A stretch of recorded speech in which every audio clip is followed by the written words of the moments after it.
मुहर्रमुल हराम की मैंने ख़ुसूसी वीडियो बनाई है हसन व हुसैन के चाहने वालों के लिए। 27 जुलाई 8 मुहर्रम 2023। आज हम मौजूद हैं सज्जादिया इमाम बारगाह। ये ज़ियाउद्दीन के करीब है और सामने फ़तेह बाग भी है। मैंने रात को वीडियो शूट की थी तो लोकेशन सही नज़र नहीं आ रही थी। रात को यहाँ सबीलें लगी हुई थी और बहुत रश भी था। आप सामने देख सकते हैं लोकेशन और बादल कितने ज़बरदस्त हो रहे हैं। मौसम कराची का बहुत अच्छा है कि आप देख लीजिए, यहाँ से सामने ही बिल्कुल ये इमाम बारगाह है।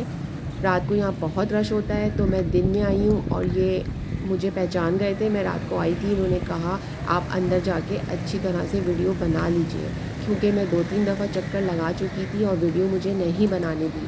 तो चलिए अंदर आके मैं आपको दिखाती हूँ। और ये देखिए, मैं यहाँ पर दिन में आई हूँ ताकि आपको अच्छी तरह से सारा व्यू नज़र आ जाए, ताकि आप सारा व्यूज़ अच्छी तरह देख सकें, क्योंकि शाम में तो बहुत रश होता है। यहाँ मजलिसें हो रही हैं और 8 मुहर्रम है। तो ये देखिए, मैं आपको सारा दिखाती हूँ। यहाँ पर लेडीज़ यहाँ पर मजलिस अटेंड कर रही हैं, उन्हीं से पूछती हूँ।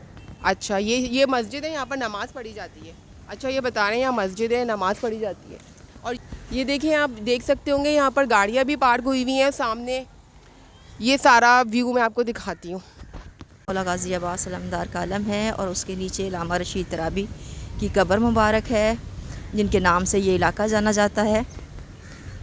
और ये सामने जो ये अल्लामा रशीद तराबी अच्छा, ये मस्जिद है। ये बाकर शाह का घर है, जहाँ भी मजलिस हो रही है, अच्छा, अशरा होता है जी, है। इनकी अशरा होता है लेडीज़ का। अच्छा, हाँ, ये बाकर शाह का घर है ठीक। अभी ये टाइमिंग यही है लेडीज़ की जो हो रही जी, है लेडीज़ की है। अच्छा, बराबर में भी हो रही है। बराबर में 1 बजे होगी, वो भी लेडीज़ की होगी जन्नतुल बकी में ठीक, अच्छा। बाकी यहाँ पर ये लेडीज़ की हो रही है और यहाँ पर ये मस्जिद है। जी। यहाँ रात को पंजाबी मजलिस होती है। पंजाबी। और ये आप देख सकते हैं, ये आलम है। यहाँ पर देखें, यहाँ पर कल बहुत मजलिस हो रही थी और यौम अशूरा के टाइम पर भी मजलिस होती है। यहाँ पे हुसैना सज्जादिया है, यहाँ पर ये इनका लिखा हुआ है, ख़तीब है और ये सारा कुछ जिसे आप कह सकते हैं यहाँ का पूरा बायोडेटा। और ये देखिए, माशाल्लाह बहुत बड़ी जगह है। और ये मिंबर मैं आपको दिखाती हूँ, बहुत खूबसूरत बना हुआ है। यहाँ पर सारे इस्माइल ग्रामी हैं, लिखे हुए हैं इनके नाम। ये आप देख सकते होंगे, सबके नाम लिखे हुए हैं यहाँ पर। इसकी तामीर में जिन्होंने हिस्सा लिया था उनके नाम है ये। और ये आप देखिए, और ये खूबसूरत सी दीवारों के ऊपर भी लिखा हुआ है। और ये जो टेंट लगा हुआ है, यहाँ पर लेडीज़ भी होती हैं। अभी मॉर्निंग का टाइम है तो लेडीज़ की भी हो रही है। चले, मैं आपको आगे चलकर सब दिखाती हूँ। बहुत ज़बरदस्त माशाल्लाह। देखें आप, ऊपर ग्रिल्स भी लगी हुई हैं पूरी। ये वुड के यहाँ पर टेंट लगा हुआ है लेडीज़ के लिए, अगर वो यहाँ पर सुनना चाहें। और यहाँ पर 10 मुहर्रम तक 10 मतलब यहाँ पर मजलिस होगी।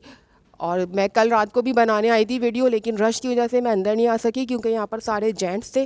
और ये मेंबर है, यहाँ पर देखिए कितना खूबसूरत बना हुआ है। ऊपर से आप ये सब देख सकते होंगे।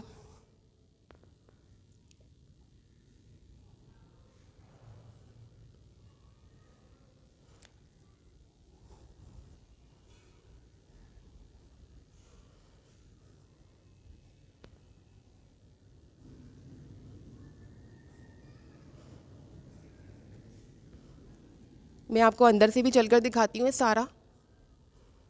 ये देखिए, अल्लाह अकबर, कितना खूबसूरत ये बीबी ज़ैनब की पोर्ट्रेट। और ये देखिए आप, ये छोटा सा झूला है। यहाँ पर मैं इस वाक़ये को अगर थोड़ा सा हाईलाइट करूँ, यानी कि what is the reason behind the Karbala, तो ये सभी को पता है कि इसके पीछे क्या मिथ थी और ये क्या लेसन और पैगाम देता है।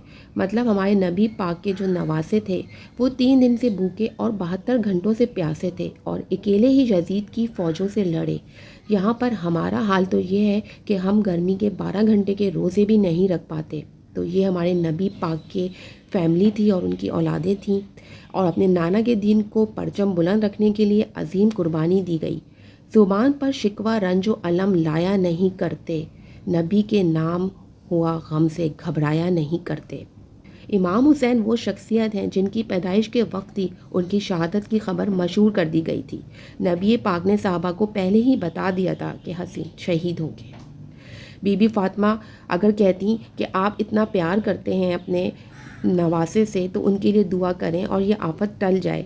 और मौला अली भी कह सकते थे, ये वो पूरा ख़ानदान है जो दूसरों के लिए दुआएं करते थे, लेकिन वो इस आजमाइश के लिए और इम्तिहान के लिए पहले से ही प्रिपेयर थे। हज़रत माविया के इंतकाल के बाद यजीद ने तख्ते खिलाफत पर कब्ज़ा करने का सोचा और इमाम हुसैन से बैत लेने के लिए उनको बहुत सारी ऑफ़र्स भी थी। आपको पता था यजीद के करतूत, आप उन्हें कैसे अमीरुल मोमिनीन मान लेते। उनको बहुत ऑफ़र दी गई लेकिन आपने समझौता नहीं किया और नाना के दीन के परचम को बुलंद रखने के लिए बहुत असीम कुर्बानी दी और अपना सर भी कटा दिया। ये वो सर था जो कटने के बाद भी झुका नहीं। करबला के वाक़े को सुनाने की ना मुझ में हिम्मत है और ना मैं इस पे बात कर पाती हूँ और ना ही मैं ये सुन पाती हूँ कि इतना जुल्म छोटे बच्चों पर भी किया गया। लेकिन यसरब से जब कारवां सारी रात का चला, मुड़ मुड़ के हर मुसाफिर खिज़रा को देखता है। हर साल ता क़यामत हम इस वाक़ये करबला को याद करते हैं इमाम हुसैन के लिए, और हमें इससे एक लेसन भी मिलता है कि अल्लाह के दीन को फैलाने के लिए कभी कंप्रोमाइज़ ना करें। मैंने आपको इस वीडियो में सज्जादिया इमाम बारगाह की ज़ियारत कराई है और इसके बाद मेरी एक पार्ट 2 दूसरी वीडियो भी आएगी जिसमें मैंने 5 स्टार की इमाम बारगाह और रात में यहाँ पर हुई हुई मजलिस को कवर किया है। तो वीडियो लंबी होने की वजह से मैंने 2 पार्ट में बनाई है और मैं उम्मीद करती हूँ कि इस वीडियो में यौम आशूरा और करबला की हिस्ट्री बहुत से लोग जिनको नहीं भी पता होगी उनको पता चल गई होगी। तो आप भी मुझे इन मजलिसों में दुआओं में अपनी याद रखिएगा और मुझे दें अगली वीडियो तक के लिए इजाज़त। अल्लाह हाफ़िज़।